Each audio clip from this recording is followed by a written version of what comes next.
The sniffing attacks actually they are usually meant to be successful. Why? Because the first view they are static attack. They are not something that can cause a change in the balance of data. Let's say in lifetime. Yet it can expose. And the main work behind the sniffing is to expose the content, because the sniffing attack is to extract, read, expose, yes, display the content of a flow, no more no less, with statically, just to read and to display. That's it, no modification. But remember that exposing knowledge can cause future damages, can cause future losses, can cause future service denials, and so on.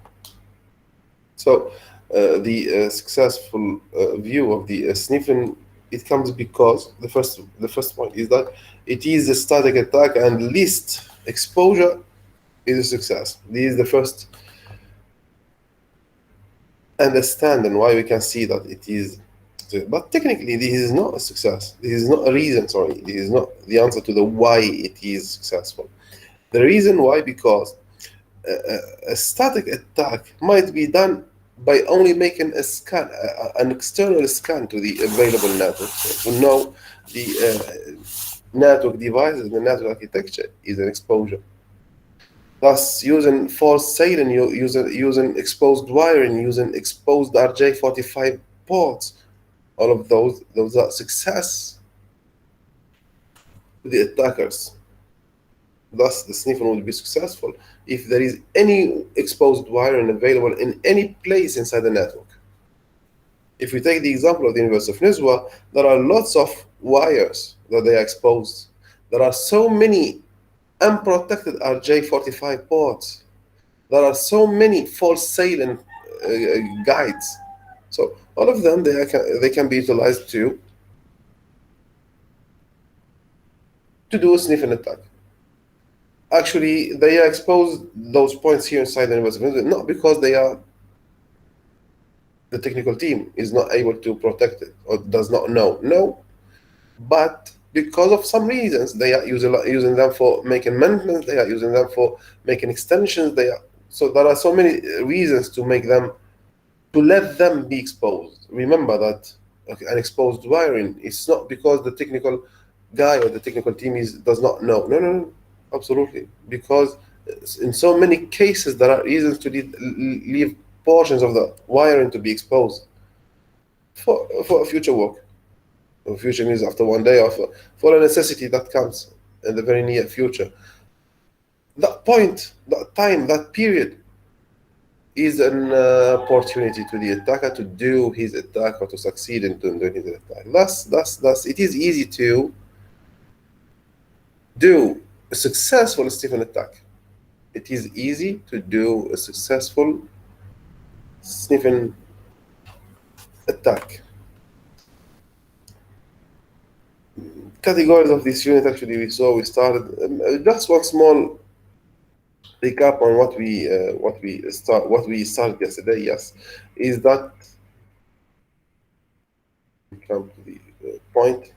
Yes, is that the work with the network, it has to be done with an automated process, because do not expect that you yourself will be attacking a network device by device. So, for example, if we take the example of our campus local network, and let's check the security level, or let's do an attack, and actually after taking the consent and things like that. So do not expect that we're going to attack all the office's computers one by one. Let's attack my computer, then the computer of my colleague, then the other office. It's not like that. Cannot be done even, because the network it's not one computer. The network is, we give the example of the internet. There are trillions and trillions and trillions of computers and nodes and nodes and terminals. How you do your attack? Are you going to visit the internet one by one? Absolutely no, and absolutely not. So the automation of such a process is one of the concerns. Remember when we discussed we defined the distributed attack, chapter number 1. Distributed attack. At that time, it is we know this one, and we presented that, and you know this thing. Mu'tasam, what does mean distributed attack? First of all, please. Mu'tasam, what does mean distributed attack?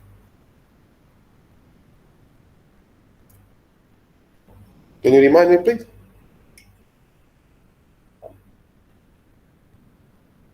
Mu'tasam, are you here?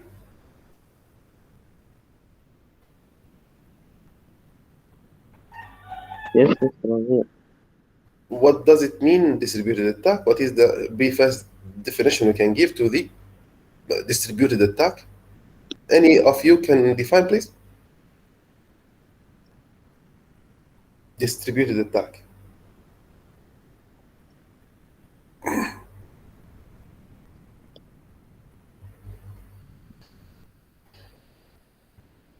Any trial? Any محاولة?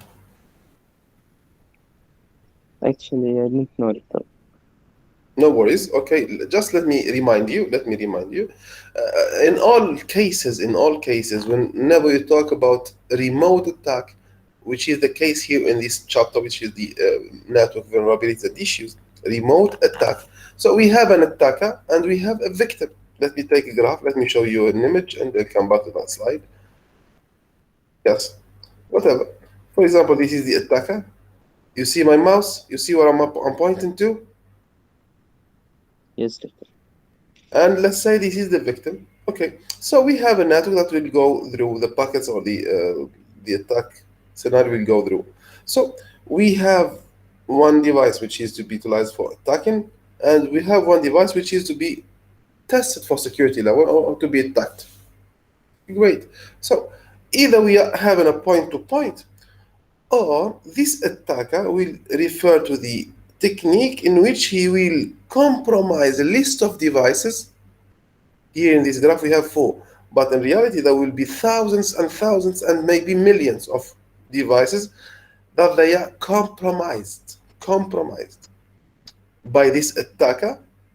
When this attacker commands all of those compromised devices, all of them, they would attack the same device at the same time, using the same technique. So those devices are compromised. This is a distributed attack. This is an attacker. This is a compromised one device. Because of what? Because of a malware that this computer or this attacker has injected here. Here we are talking, when we say, for example, 1 million devices are compromised by this attack. 1 million devices, how they have been actually compromised by this attack? Did he visit them one by one? Absolutely no. Are they in his home or in his local network? Absolutely not also. So they are all remote. They are all and very remote. They are through the internet. This is the first conclusion. Let me come back. Remember, we said that those devices, they are compromised. The devices used to attack. They are compromised devices.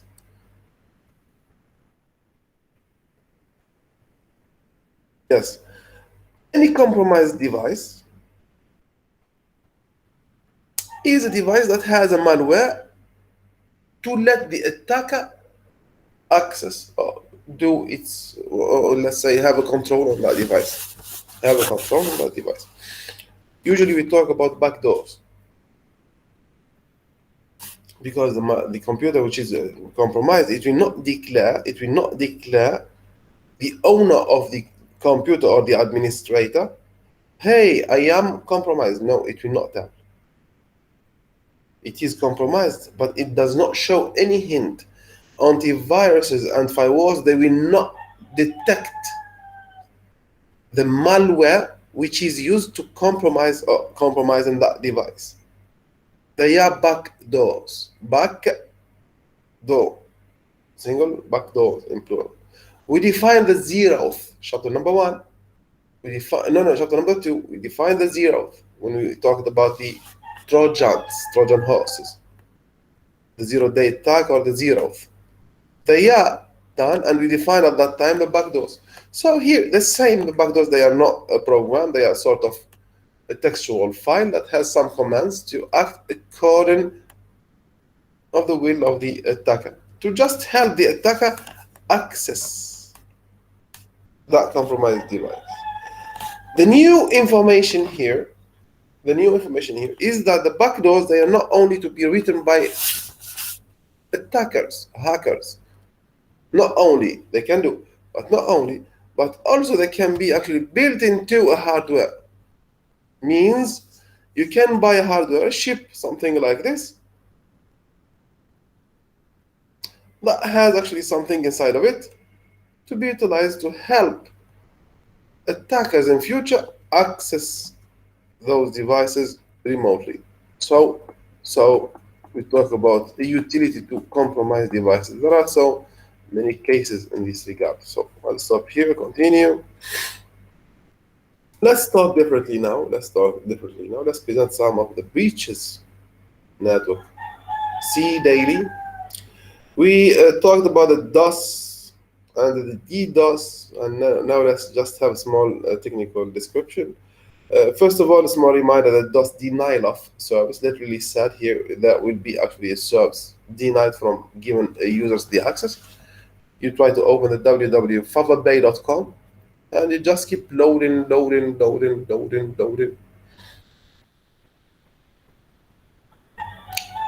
1 second, 1 minute, 1 hour, 1 day, and still loading. Why? Because of so many reasons, but the DOS, the denial of service, caused such a behavior. The denial of service attack causes such a behavior. What is it? To keep the service loading means all the requests to open that service are being pending, kept in queue.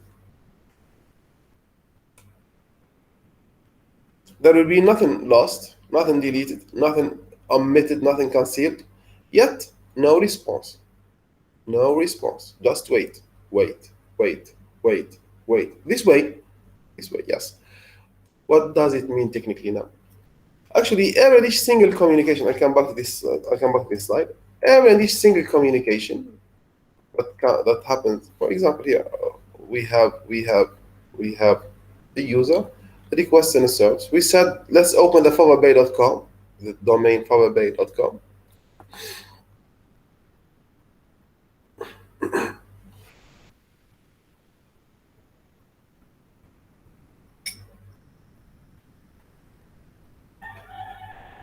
www.favabay.com.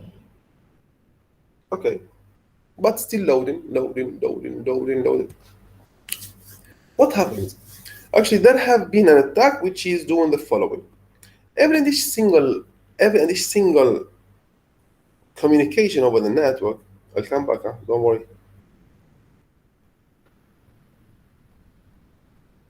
Let me find the slide exactly, the one I need.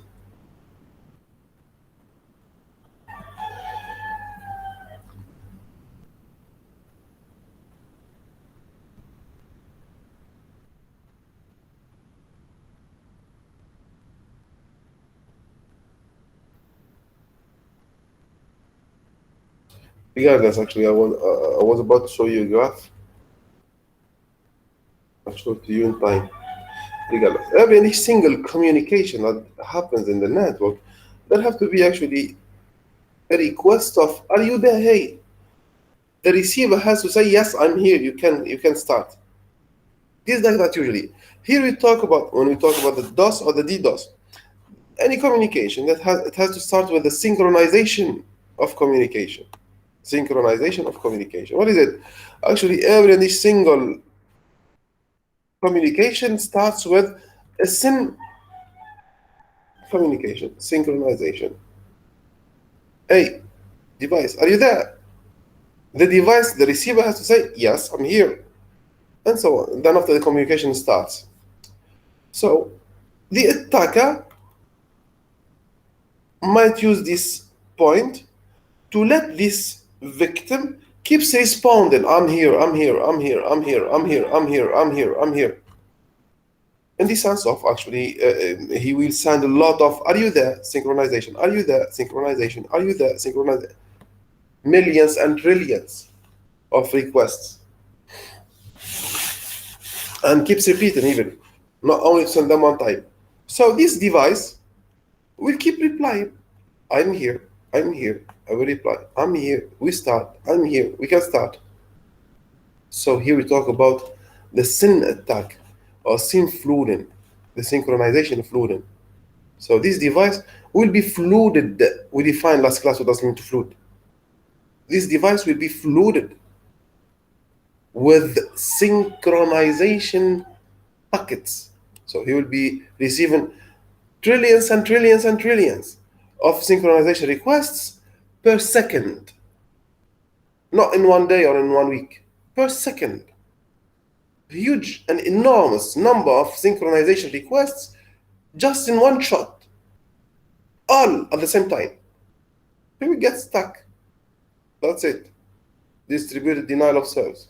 All of the devices they are sending at the same time. Distributed denial of service. Successful. A backdoor is a file that we can or the attacker can use to compromise a device. The list of the compromised devices, all the compromised devices makes a network that this attacker controls. This network is a botnet. This network is a botnet. Bot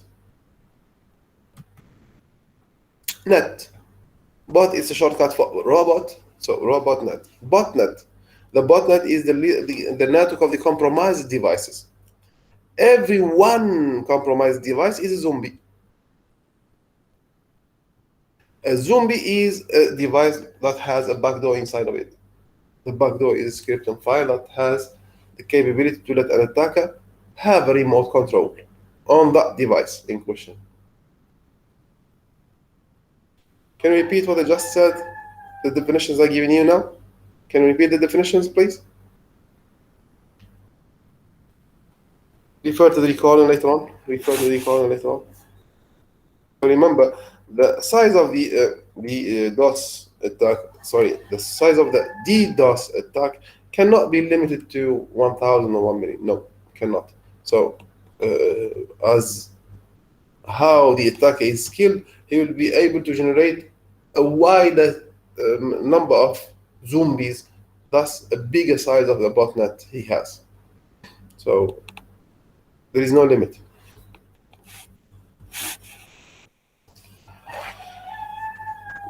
Any questions, please? No, sir. Okay, continue. Okay, great. Still in the context of the DOS only, this is another attack on the network itself. We have actually, all of us, we have a knowledge about the wireless devices we use at home. We talk about the Untitled, for example, modem or the Naurus modem, the ones we use to get connected to the internet at home. Those devices usually they give you actually, theoretically they said that those devices they allow 10 connections only, max. They say like that. This is okay, actually real, and you can use this device to connect to the internet. But wirelessly, you can connect up to 10 devices. Up to 10 devices. What does it mean? Are those devices actually counting 1, 2, 3, comes to number 10 and stop? Is enough. Now here, it's not like that. No, it is not like that. Technically, actually, every single device that gives you the chance to work on the network, they have those devices. They have a memory to receive and process requests, and they have a processor to do the calculation and to allow you to deny your things like that. And they have their own policies also to consider. So here there is no matter of there is no context of counting how many connections. There is a memory to process the requests, and there is a processor to do the calculation. Full stop. There is no numbers to count. Hey, processor count. If you reach 10, block all the others. No, there is nothing like that. Nothing. Technically, there is nothing. But where we can see the number 10, actually, every single request has a memory size. If we take the memory size available on the device and the size of the request, we will find that the memory can receive 10 requests at a time. So it is related to the memory where the processes are done. In addition to that, the processor, the device, he has the capability to process this much number at a time. So it is a matter of processing capabilities. It's not the context of the number registered in the device. No. Okay, here we understand that this device here, for example, this wireless device, this access point, it has the capability to make a process of 10 requests at the same time in the memory. So there is a limit. We don't care. There is 10 or there is 5 or there is 100. There is a limit. This is the concern of the attacker. This is the attacker. This is the attack. And this is the device to be used to attack. How this attacker will attack this device? One of the concerns is the wireless DOS. What is the wireless DOS? Is to occupy all the space of processing that this device is providing. So whatever this device is doing, or whatever the device is having, or whatever the device can do, this attacker will compromise his capabilities, his peripherals, his potential. By sending a very strong signal, this device he will accept for sure and will keep processing at a way that any other legitimate request will be denied. Too busy. It will not say anything yet. It will just show busy state only. I'm not able to respond to you. That's it, just in this sense. So busy to respond. It's a DOS attack, and thus we are talking about a wireless DOS. The main success is based on the use of a powerless transmitter. Don't say that I'm going to use a regular laptop, like the ones used at home, to do wireless DOS. No, you'll not be having a chance to occupy the full space because you'll be awarded only one space here.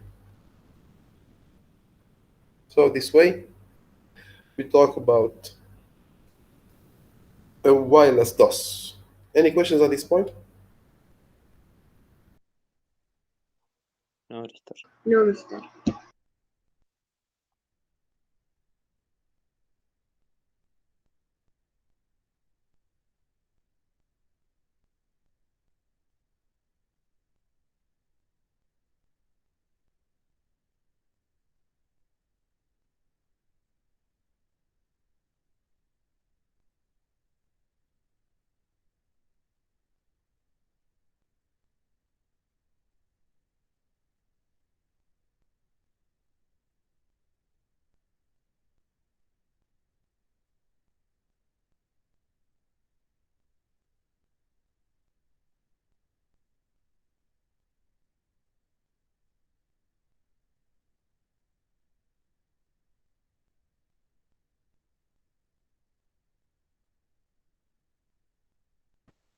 Okay, we continue.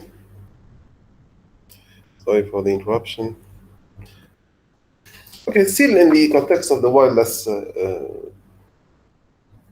DOS attacks, we define last class only the advertisement message that routers do send and broadcast to all the wirelessly connected devices. And we said that those are messages to let all the devices know that they are still connected. Advertisement messages. Okay. Hey, how to get here in the same scenario? How to, if you manually want your device to get disconnected? How? You just choose the network and you just send the command to disconnect. It's a button to click. What does mean button to click? It's a disassociation frame to be sent from your device to the access point, to the wireless access point. Hey, access point, I'm going to get out from the network. Here, there will be a disassociation frame. It's a specific frame to be sent, identifying you and the network, to be sent to the wireless device. Simply, this is the technical behavior. Attackers, they might, and they have the chance. We defined also the device redirect. Technically, they will identify themselves to the network that they are you, and they will not be connected even to the network. They will only send a disassociation frame to the wireless device on your name. Simple like that. There will be no connection at all, but only a disassociation frame to be sent to the access point. The direction of the arrow, it is not showing any connection with the wireless device here.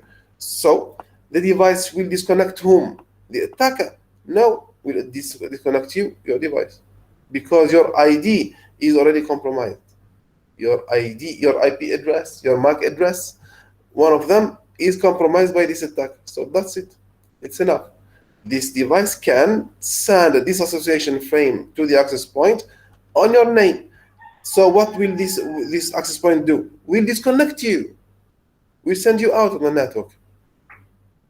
You're not able to get connected to the internet. You're not able to get connected to the network. Why? Because there is an attacker who is using your ID, and he is forcing the device to disconnect you by what? Sending a disassociation frame.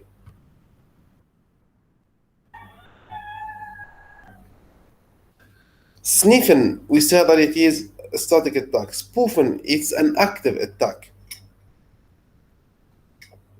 And the sense of the spoofing, it is actually an exposure of the flow in the network, but there will be a modification, either to modify the data itself, or to modify the sender or the receiver, or something like that. There will be an active attack here. There will be a modification of the content. So here we talk about spoofing. So still we talk about the data exposure, we talk about the network flow control, but with a modification. Either we modify the destination or the source or the data itself. So we talk about spoofing. Yeah, we define this one. So here the spoofing is an active attack. There will be change. Sniffing, it's a passive attack. No change, only to expose, only to read.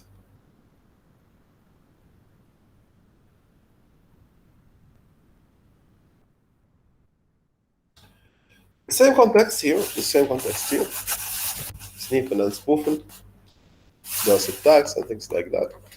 The replay attack is a technique via which we can see the wireless signals being intercepted to be utilized in future time. Simple. An attacker captures the data sent by remote control and keeps it with him, to use them after 1 day, after 1 week, after 1 hour, after 1 year, whatever. The signal is kept, خلاص. A copy of the data has been kept with the attacker in between. To reuse them, those signals, to reuse them in future time. Yes, they have to be kept to use them again and again and again. Maybe one time, maybe I don't know, it depends on the scenario. Usually we talk about one use only, but it depends. Future time, later on. Whatever the data being communicated in the wireless channel, it will be saved and used in future time. So here we talk about replay.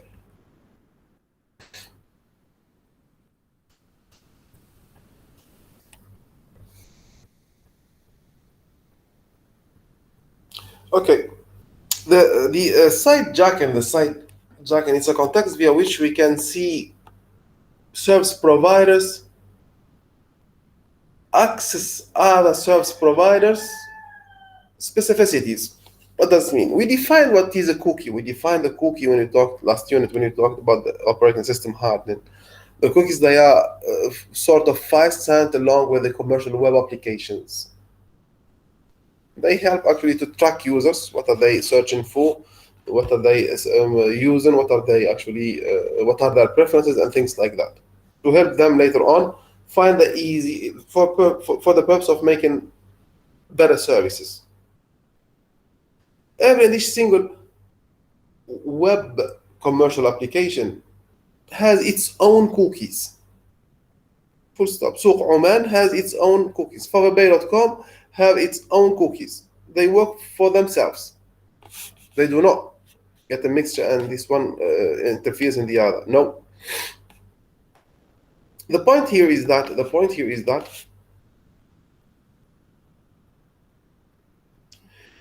for example, Souq Oman, you opened Souq Oman today and you searched for I don't know what, and you opened FavorBay.com and you searched for I don't know what. Okay. If Souq Oman technically uses the cookies of FavorBay.com without consent, without any request, without any permission, here we talk about the cross-site request forgery. It's a side jacking, because there will be no permission. There will be no permission. So cross-site request forgery here. This is a very dangerous attack that can happen also usually, and it is happening usually. Side jacking. I'll give you the recording just now.